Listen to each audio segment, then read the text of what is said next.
Hi, it's Jay Raven, Dark Fantasy writer here. I'm coming to you a few hours ahead of time because I won't be able to broadcast from my normal place at 4 o'clock this afternoon, so I thought I'd get in early. Uh, and what I want to talk about this week is about making believable villains. Now, I've always tried very hard to make my bad guys and girls uh, both intriguing and believable. And there's a lot of techniques for doing this.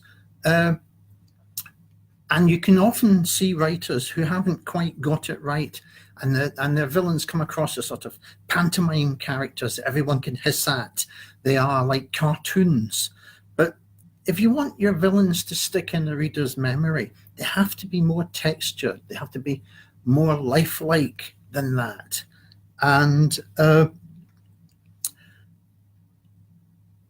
can't do any better than quote the famous actor Michael Caine, who's played a lot of bad guys in his time. And he says he always plays it as though the villain doesn't know he's a villain. He when he looks in the mirror, he sees someone that he thinks is a great guy. He's the hero of his own story.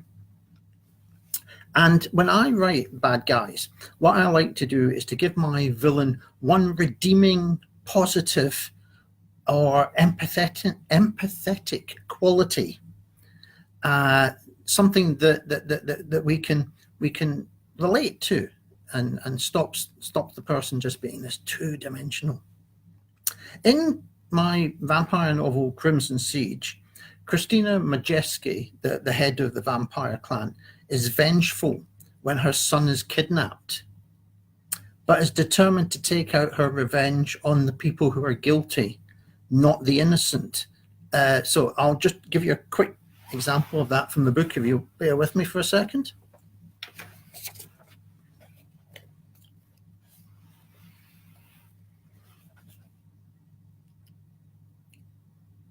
I see in your companion's thoughts, she said, that you are not the architect of this outrage, nor a willing participant.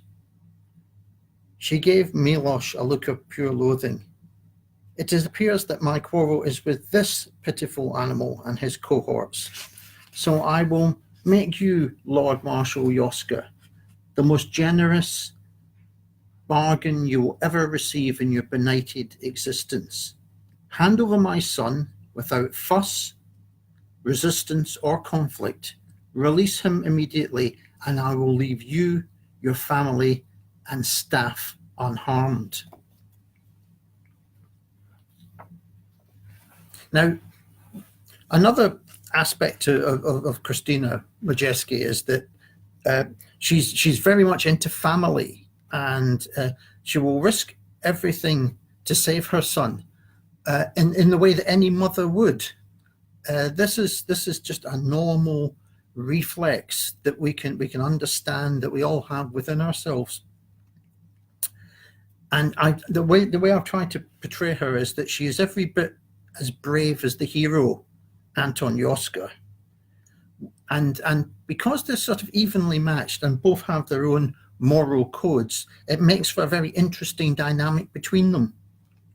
Now, same idea of having some small ingredient, some element in a character which stops them being totally bad or evil, that makes them believable and relatable for us.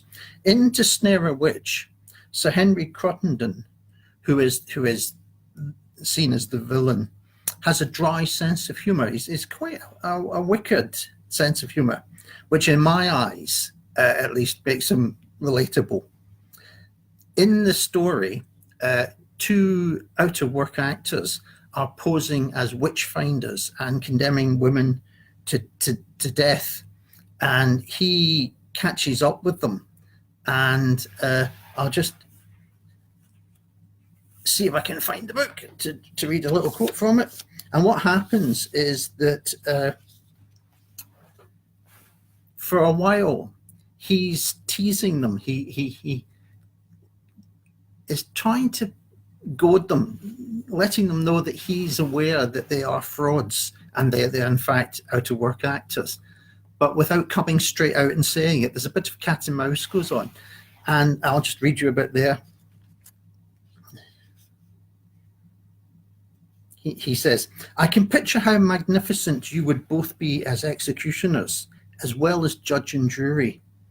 This morning show was diverting, a mere glimpse of what you could achieve. You had the villagers totally engrossed, almost, if you forgive an unfortunate witticism, spellbound. He mused, yes, indeed, it was quite a production.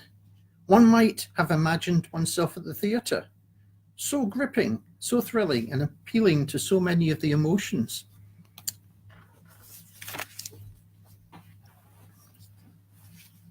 Now, another aspect of creating villains is that I like them to have some element where we can empathize with them. And one of the best ways of doing this is to show the justifications for them acting the way they do. And often that comes from one particular incident, one defining incident that sort of shapes them. For instance, someone can be a bully, and we dislike that until we discover that they, in their own lives, were bullied, and this helped to shape the way they are. Now, in Crimson Siege, Christina Majeski, the lead vampire, has ambitions to bring the squabbling vampire families together into a force to battle the living, which doesn't at first sound a very sort of noble thing. But it's only because mankind, led by the Church of Rome, has persecuted the undead, destroying them like vermin. So basically, she acts the way she does with good reason and with, in her eyes, noble intentions. And in To Snare a Witch, Sir Henry Crittenden makes a sincere marriage proposal to young, beautiful Elizabeth Fiennes. When she rejects the old man with hurtful scorn, his motives become darker, and he determines to have her for himself. But it's as much as a reaction to how hurtful and cruel her rejection was of what was a genuine marriage proposal that then sets him off on this dark course against her. Well, the year has whizzed by, and this is the last Facebook Live I'm going to do for this year. And just leaves me to say thank you for anyone who's been watching these. I hope you enjoy them. Please share and like in the comments. That helps, as I say, my friends at Facebook to spread the message far and wide. Sorry if you were expecting this to happen in a few hours' time. As I say, I'm away from base, and this was the best time to do it, so I hope you'll forgive me for that. And just to say that I'll catch up with you again early in the new year, but until then, have a wonderful festive season. Hope you have a brilliant Christmas and a wonderful New Year. And thanks for all your support. I really appreciate it. See you in 2019.